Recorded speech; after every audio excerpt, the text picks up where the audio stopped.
Ug maluwas pang Katoliko, dili ko muhawa diha. Mao nay tinuod pagasulti. Pero nganong nihawa ko, kana tungod kay nakita nako nga dili haom ang akong kinabuhi diha sa nasulat sa balaang kasulatan nga mao ang pulong sa Ginoo. Yes, since bata pa ko nagabasa na kog Bible, nakita gyud nako nga sukwahi kaayo ang akong kinabuhi kung unsay nasulat sa balaang kasulatan. Yes. Kamo, i-challenge ta mo mga Katoliko. Basaha ang inyong mga Bible. Basa mo Bible kanang pure gospel. No, ayaw tong mga libro nga way labot katong gipangtanggal kay di man to mao, di man to tinuod, no? Ayaw to gamita. Kundili kanang pure gospel. Basahan ninyo ng pure gospel hantod sa Revelation. Then pagkahuman ninyo basa, itandi ninyo kung nakasubay ba ang inyong mga tagsa-tagsa ka kinabuhi kung unsay nakasulat sa Biblia. Kay sama sa kong giingon, kung maluwas pa ang Katoliko, dili ko muhawa diha. Lisod kayo ding magpakaroon-ingnon nga na ay hanaw sa nakasulat sa balaang kasulatan apan kung imong obserbahan ang mga pulong nga gipagawas sa usa ka tawo nga nagbasa nya pagkahuman isandig lang o gisandig lang sa iyang kaugalingon gitawag og panabot mamahimong madisgrasya ang ato ang kalag padulong sa gitawag og sa impyerno. Tulo ka butang ang ako ang naobserbahan nining maong ato ang amigo.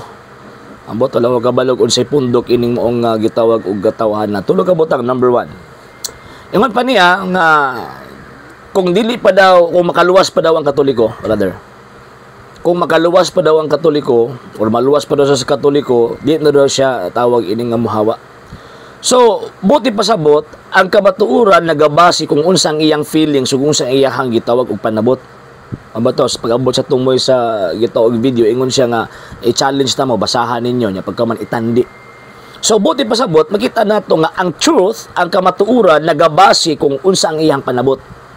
Kung unsa ang ato ang individual nga gitawag og panabot. Ang question, mao ba na ang tinuod nga nakasabot sa nakasulat sa balaang kasulatan? No, sir, no, ma'am.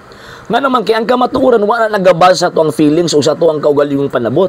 Kung dili ang kamatuoran nagabasi kana sa iglesyang gitukod ni Kristo nga mao ang haligi og patukuranan sa tanang kamatuoran. 1 Timothy chapter 3 verse 15. Nga naman kay gitugyan niya ang iyang kahibalo, ang iyang kaalam diha sa iyang iglesia. Efeso kapitulo 3 bersikulo 10. So buti pasabot kung maingon ta nga atong itandi kay nagbasa ko sa gitawag balaang kasulatan mo na nakita nako nga di tinuod.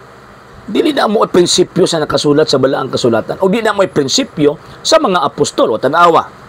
Gatong yun ko nga nagbasa sa kasulatan. Imong bang yun ko nga mo na akong panabot. Wa sa kasabot sa nakasulat mo na kinahanglan siya og teacher. So the fact nga kini nga tong amigo nagbasa-basa og balaang kasulatan o scripture nga way nagtudlo niya sumo ni panabot. Munang madisgrasya yun ang panabot o niya pagkauban mahiadto sa kalaglagan sa hinungdan nga nagbasa-basa sila nga wa nila tarong nga orgitois nilang nakasulat sa balaang kasulatan. Diba? 2 Peter chapter 3 verse 15 to 16. Sumoto itawag ini nga una. Number 2, mailan na ito ang pagka-ignorante sa atong higala. Pastoy magsiguro ni. Concerning anang giingon niyang gitangtang ang mga libro sa nakasulat sa balaang kasulatan. Why gitangtang? Wa may gatangtang, kinsa nagtangtang? Kinsa na nga tawag ining otoridad nga nitangtang? Way nagtangtang. And at the same time, ang Biblia, dili sa Jewish scripture, kung dili usa siya kag gitawag og Christian scripture. And kana nga Biblia nga gitawag og Christian scripture, ang nag-declare ana nga Christian scripture, ang simbahang Katoliko.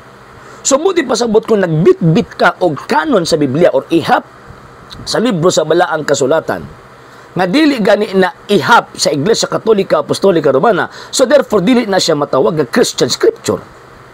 Di na matawag na Christian Scripture. Nga naman kusundo ni mo ang tawag in Jewish canon. No! Dili na matawag na Christian Scripture. Oh, napaday sa diay. Katong sa giingon niya nga basahon lang daw ang basahon lang daw ang four gospel from Saint Matthew hangtod sa Revelation. Four gospel din na. Ang four gospel, St. Matthew, St. John, St. Luke, and St. Mark. Muna ang four gospels. The rest of that na ay mga epistles and syempre, ng St. Paul nga epistles, Catholic epistles, pagkahuman Book of Revelation or Book of Apocalypse. For gospel, from St. Matthew to Revelation. Yabag. Oh, kitang ginato ba nga wag gihanaw, di ba? May hanaw eh, may hanaw.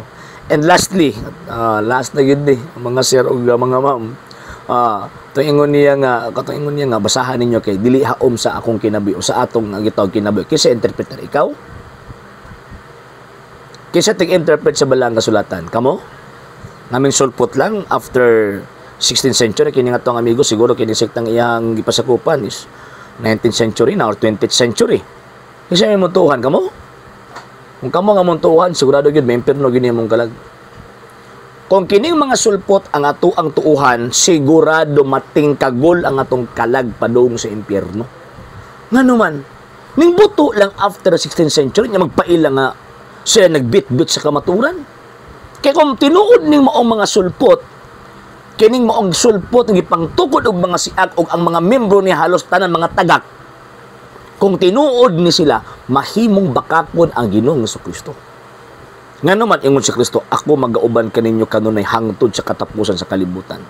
So kung tinuod ni sila, before 16th century, before 20th century, kasi may gubanan ni Kristo. Kung tinuod ni mga tawahan na, pero the fact, nga ang Kristo, may gambisang gamay baka kami gawa siyang baba, so ang kamaturan si Kristo. So ang mga butbuton, kining mga tawahan na. Nga naman, kaya ang Kristo ningon, ako mag-auban kaninyo kadunay hangtod sa katapusan sa kalibutan. Buti pasabot, way bugto gikan sa unang siglo hangtod karon, existido ang maong simbahan. Existido ang maong iglesia. Kung existido, gawas niya na mga piki. Mga tawhan na mga piki ug sekta, piki ipod og panabot. Okay? Sa hindi pa po nakapag-follow sa mga pages po natin, i-follow nyo po yung mga pages po natin, RJ Horolanciano II.TV, Argumento page, Kuya Apologies TV page, and RJ's Vlog 2022. And pwede rin po kayo mag-send po dyan ng Facebook stars. And also, sa ating po mga channels, sa hindi po nakapag-subscribe, i-subscribe po ninyo yung mga channels natin, Dalay Catholic, Apologies International Official, RJ Sano II.TV, Kuya Apologies TV, and Barrio Kawayan Religious Forum. And pwede rin po kayo mag-send po dyan ng super sticker, super chats, and super thanks. And maraming salamat po sa mga kapatid at mga Katoliko na ulis pong tumutulong sa programa po natin. Maraming salamat po. Nang dahil po sa tulong at suporta po ninyo, ang programa po ito, until now, andito pa rin po sa social media. And until now din po, nangangailangan pa rin po tayo sa tulong at suporta po ninyo dahil wala po kami magagawa rito mga sir, mga ma'am, kung wala po yung tulong at suporta po ninyo. Sa gusto pong tumulong, sa gusto pong sumuporta, pwede po ninyong ipadala ang tulong at suporta po ninyo sa pamamagitan po ng ating mga account numbers dyan po sa ating pong screen. And pwede nyo po kaming i-message sa ating pong page kung via remittance po yung papadala po ninyo. Maraming salamat po in advance.